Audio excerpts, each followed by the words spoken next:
할렐루야. 우리 귀하고 복된 주일입니다. 예배의 자리에 나오신 성도님들을 예수님의 이름으로 환영하고 축복합니다. 우리 곁에 계신 분들과 우리 밝은 표정으로 우리 반갑게 두 손 흔들면서 인사하겠습니다. 잘 오셨습니다. 반갑습니다. 잘 오셨습니다. 반갑습니다. 오늘은 11월 둘째 주일이자 교회력으로는 천지만물을 지으신 우리 하나님을 기념하는 창조절 11번째 주일이기도 합니다.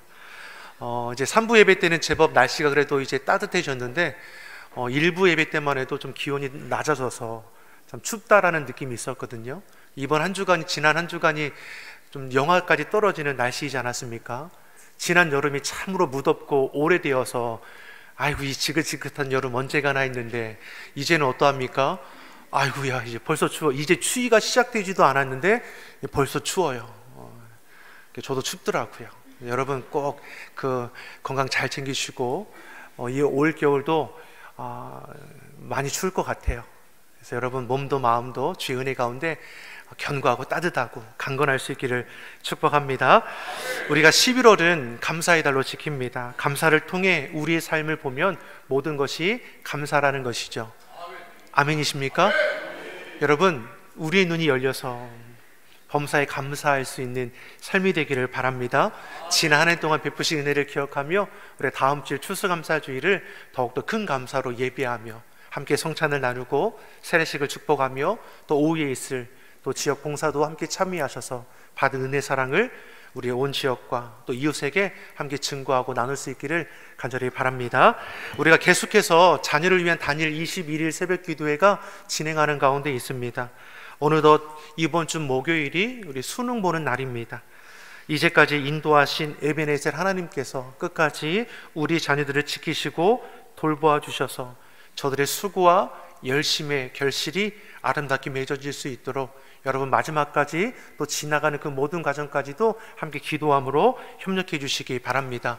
수능 당일날에는 본관 1층에 있는 영상 예배실을 수험생을 위한 기도실로 우리가 사용합니다.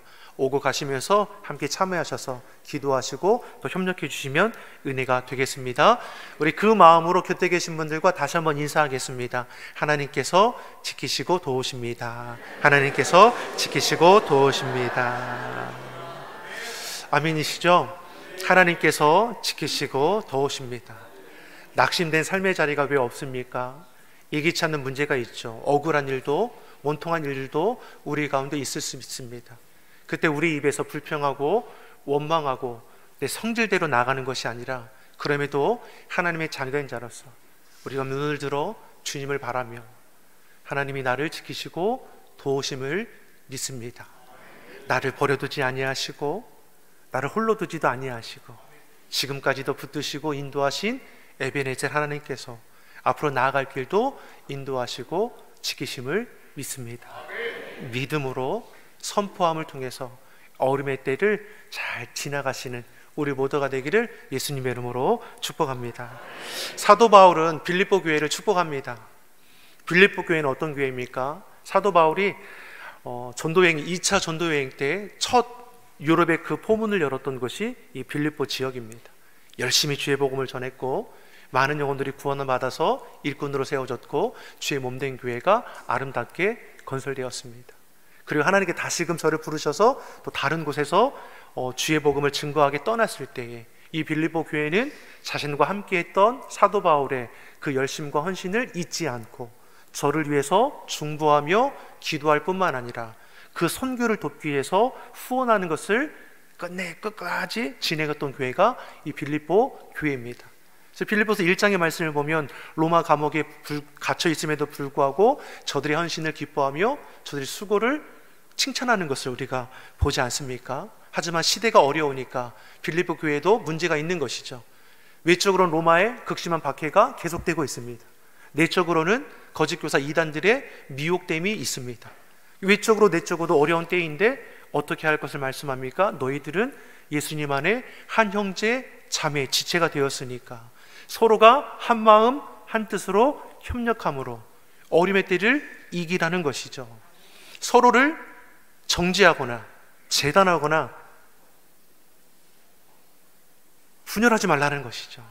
그걸 뭐라고 말씀합니까? 격려, 권면, 격려해주고 사랑으로 위로해주고 성령 안에서 교제하며 친절히 대할 것을 말씀하는 것을 볼 수 있습니다. 우리 교회 모습이 이루어가길 간절히 소망합니다. 염려의 두려움 가운데 누워있는 자들에게 위로해주고 기도해주고 협력해주고 저들의 피로를 함께 나누어 줌을 통해서 우리 교회가 아름답게 세워지기를 간절히 소망합니다. 그리고 오늘 이어서도 계속해서 빌립보 교회 성도들에게 하는 말씀이 무엇입니까? 너희는 예수님 믿어 구원받은 하나님의 자녀이니 하나님의 자녀로서 살아갈 것을 권면하는 것이죠. 12절의 말씀을 같이 한번 읽어보겠습니다. 12절의 말씀입니다. 그러므로 나의 사랑하는 자들아 너희가 나 있을 때뿐 아니라 더욱 지금 나 없을 때에도 항상 복종하여 두렵고 떨림으로 너희 구원을 이루라. 아멘. 구원을 이루라 말씀하는 것이죠. 여기서 우리가 오해하지 말 것은 구원은 사람의 노력이나 자격이나 행위로 얻는 것이 아니라 전적인 하나님의 은혜로 자격 없는 우리에게 주어진 하나님의 선물입니다. 이것을 믿음으로 받아들임으로 우리가 구원함을 입은 것이죠. 행함이나 자격으로 구원을 얻을 사람은 아무도 없습니다. 그러니 이 구원을 이루라는 사도 바울의 말을 우리는 잘 이해해야 하는 것이죠. 본문에서 구원을 이루라는 이 말이 가리키는 것이 무엇입니까? 하나님의 선물로 값진 선물, 은혜의 선물인 구원을 너희가 받았으니 생활 가운데에 구원받은 자처럼 살아가라는 것이죠. 아멘이시죠? 너희가 하나님의 자녀가 되었으니 삶의 자리에서 하나님의 자녀임을 나타내며 살아가라는 것입니다. 우리는 예수님 영접하여 구원함의 은혜를 입었습니다. 하나님께 속한 자이죠. 하나님의 속한 자의 삶의 모습이 있다라는 것입니다. 주님 안에 구별된 우리에게는 무엇입니까? 책임이 있습니다. 어떤 책임이 있느냐? 에베소서 4장 13절의 말씀을 보면 사도 바울이 이렇게 우리에게 도전을 주었습니다. 에베소서 4장 13절의 말씀을 같이 보겠습니다. 우리가 다 하나님의 아들을 믿는 것과 아는 일에 하나가 되어 온전한 사람을 이루어 그리스도의 장성한 분량이 충만한 데까지 이르리니. 아멘. 자녀된 우리에게는 어떠한 책임이 있습니까? 장성한 분량에까지 충만하게 자라날 책임이 있다라는 것이죠.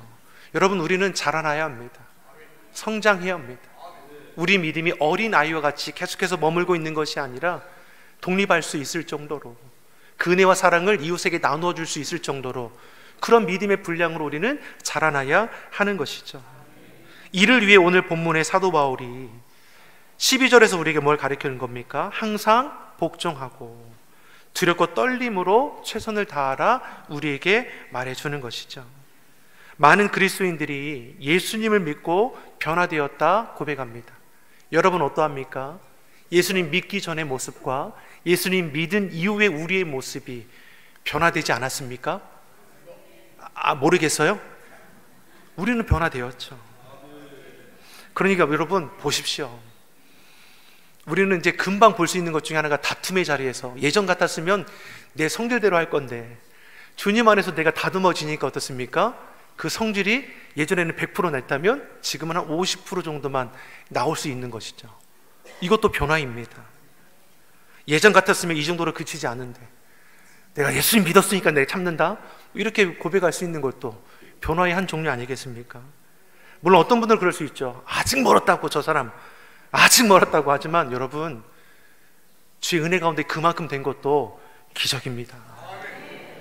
여러분 판단하지 마세요.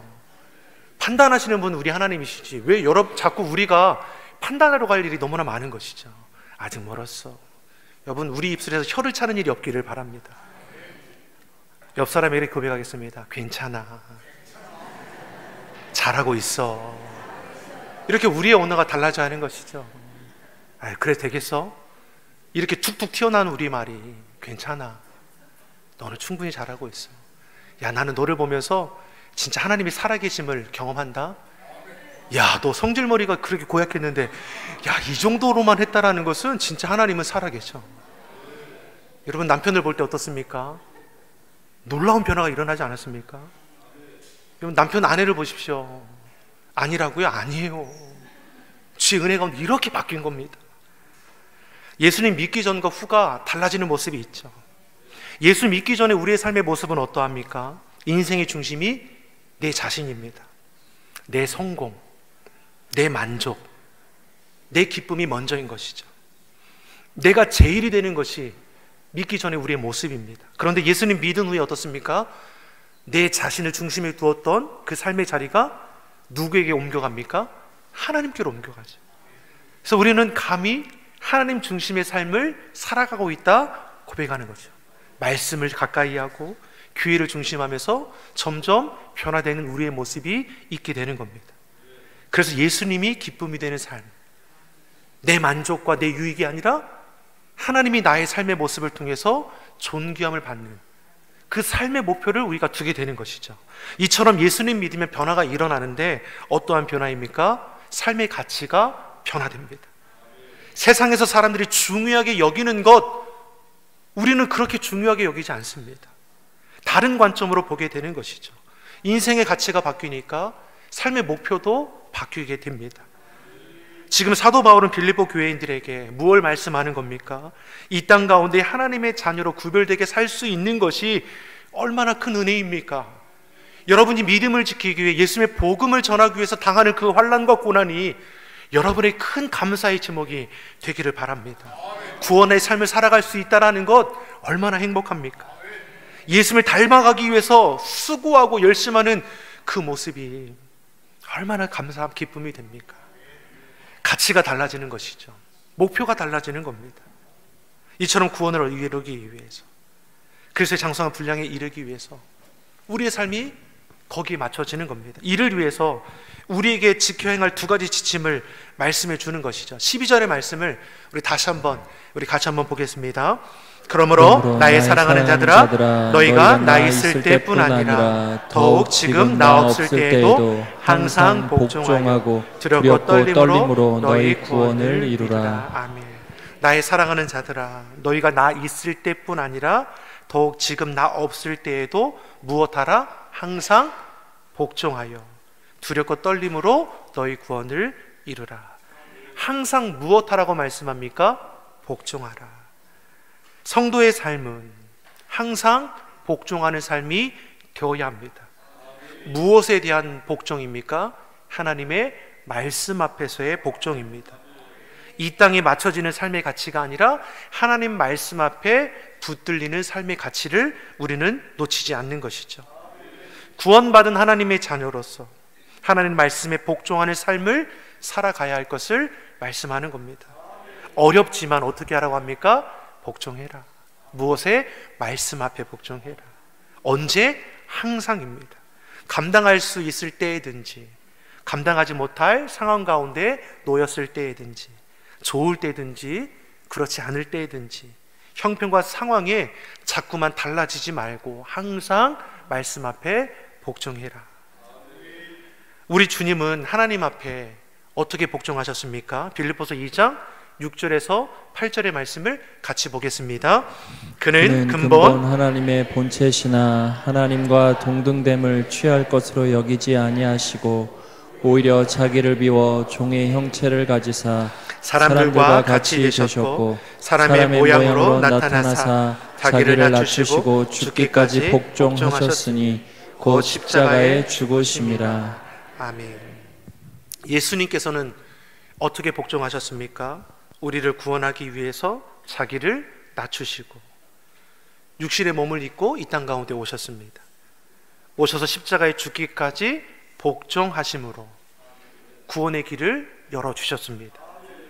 그러한 예수님을 하나님은 죽음 가운데 다시 일으키셔서 지극히 존귀하게 높여주셨죠. 그리고 12절에 우리에게 뭘 말씀하는 겁니까? 예수님이 우리를 위해 낮아지시고 비우시고 복종하심으로 구원의 길을 열어주신 것처럼 우리에게도 무엇입니까? 항상 복종하여 두렵고 떨림으로 너희 구원을 이루라는 것이죠. 옆 사람이 이렇게 다시 한번 고백하겠습니다. 하나님 말씀에 복종하겠습니다. 한번 이렇게 다시 한번 대답해 주세요. 진짜? 여러분, 하나님 말씀에 순종 복종하시기 바랍니다. 구원을 이루기 위해서 우리에게 뭘 말씀했습니까? 항상 복종할 것을 말씀하시고 또 12절에 뭘 말씀합니까? 두렵고 떨림으로 주의 구원을 이루라 했습니다. 두렵고 떨린다는 이 말이 의미하는 것이 무엇입니까? 하나님을 경외하라고 말씀하는 것이죠. 하나님에 대한 경외 신앙이 우리에게 필요합니다. 죄된 인간이 거룩하신 하나님을 대할 때 갖게 되는 자연스러운 것이 무엇입니까? 경외이죠. 하나님에 대한 경외 신앙을 가진 자는 위치하는 곳이 어디든지 항상 나는 하나님 앞에 살아갑니다 라는 의식을 잊어버리지 않는 것입니다. 그래서 성경에 하나님을 경외하라, 하나님의 신앙을 결코 잃어버리지 말라, 이 말이 우리에게 직접적으로 말씀하는 것이 무엇입니까? 하나님 앞에 너희가 살아가는 인생임을 잊어버리지 말라라는 것이죠. 아브라함에게 하나님께서 독자 이삭을 바치라고 명령했습니다. 아브라함이 하나님 말씀에 복종하여서 두렵고 떨림으로 경외해서 행했습니다. 그런 아브라함을 향해서 하나님께서 뭘 말씀합니까? 네가 나를 경외하는 줄을 이제 알았다는 거죠. 요셉이 애굽의 종으로 팔려가게 될 때 인정받는 일꾼이 되지 않습니까? 자, 그런데 그 보디발의 아내, 주인의 아내가 아무도 없는 곳에서 이 요셉을 유혹하는 것이죠. 이때 요셉이 어떻게 하는 겁니까? 하나님 앞에 범죄할 수 없어서 뿌리치고 도망하여 감옥에 갇히게 되는 신세가 되죠. 다니엘은 어떠했습니까?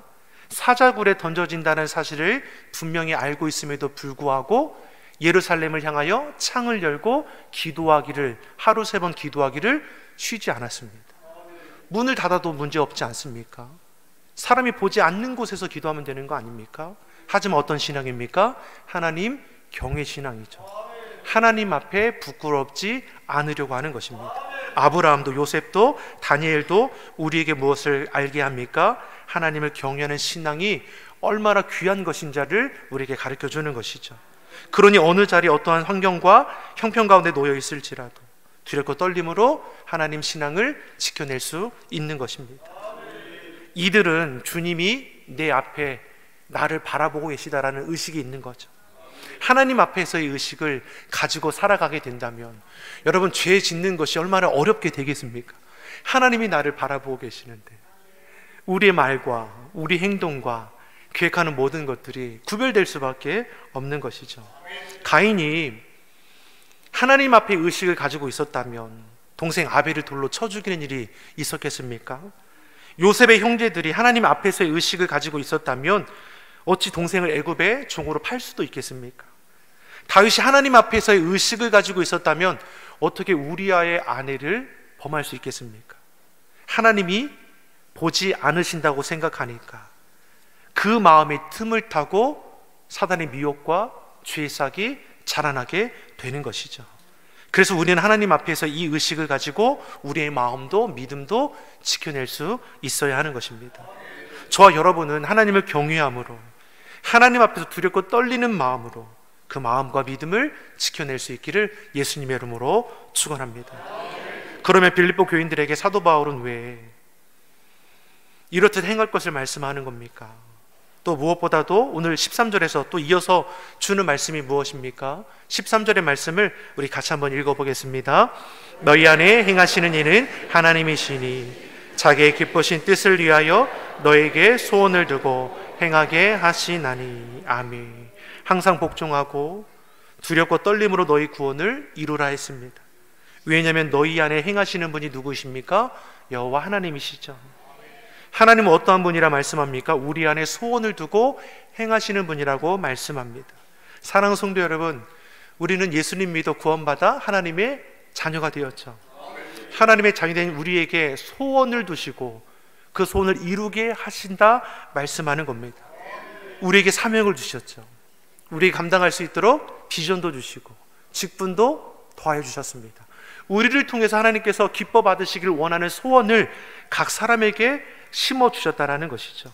그 앞에 우리가 믿음으로 반응하기 시작하면 주님께서 그러한 우리를 통해서 하나님의 놀라운 은혜의 역사를 이루어가게 될 줄 믿습니다. 그러한 하나님이 우리를 어떻게 보고 계신다? 15절 16절의 말씀을 우리 같이 한번 읽어보겠습니다.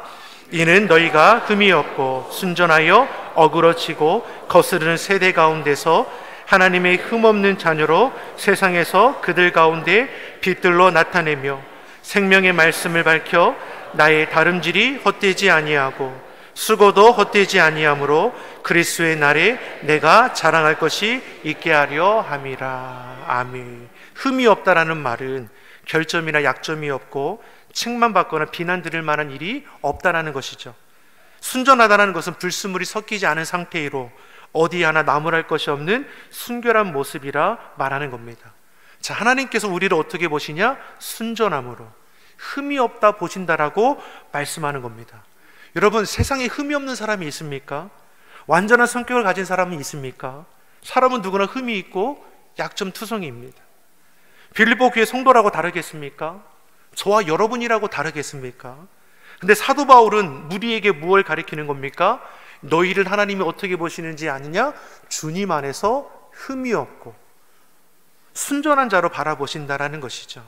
분명히 우리는 부족하고 흠이 많고 약점투성이이다. 주님 안에서 우리는 하나님께서 이렇게 구별하여 보시는 겁니다. 그러기 하나님의 그 소원을 우리에게 더해 주시는 것이고 우리의 삶의 자리에서 주의 은혜 가운데 살아갈 수 있도록 늘 인도해 주시는 것이죠. 사랑하는 성도 여러분, 부족한 나를 보고 한탄하는 것이 아니라 부족한 나를 세우셔서 하나님의 영광을 이뤄가실 여호와 하나님을 바라보며 우리 삶의 자리를 바르게 세워갈 수 있기를 예수님의 이름으로 축원합니다. 하나님 말씀 앞에 복종하십시오. 하나님 경외의 신앙으로 하나님 앞에 우리가 살아가는 인생임을 결코 잊지 않지 마십시오. 그래서 우리의 삶의 그런 삶의 자리에서 하나님께서 우리를 통해서 행하시고 또 붙드시고 세우시는 그런 놀라운 은혜의 삶을 우리가 살아가는 귀한 모습이 되기를 예수님의 이름으로 축원합니다. 기도하겠습니다. 좋으신 아버지 하나님, 우리의 심령을 새롭게 하여 주시옵소서. 구원의 기쁨과 감격을 잊지 않게 하시고 이 땅 가운데 하나님의 뜻에 복종하여 두렵고 떨림으로 구원을 이루어 가게 하여 주시옵소서. 우리로 하나님의 기쁘신 뜻을 깨달게 하시고 우리 안에 소원을 품게 하셨사오니 하나님의 기쁨과 영광이 되는 주의 성도들이 다 되게 하여 주시옵소서. 특별히 수능을 앞둔 우리 주의 자녀들을 기억하여 주시고 이들의 수고와 노력이 결실함을 맺게 하셔서 지나게 모든 과정을 주관하여 주시옵소서. 감사드리며 예수님의 이름으로 기도드립니다. 아멘.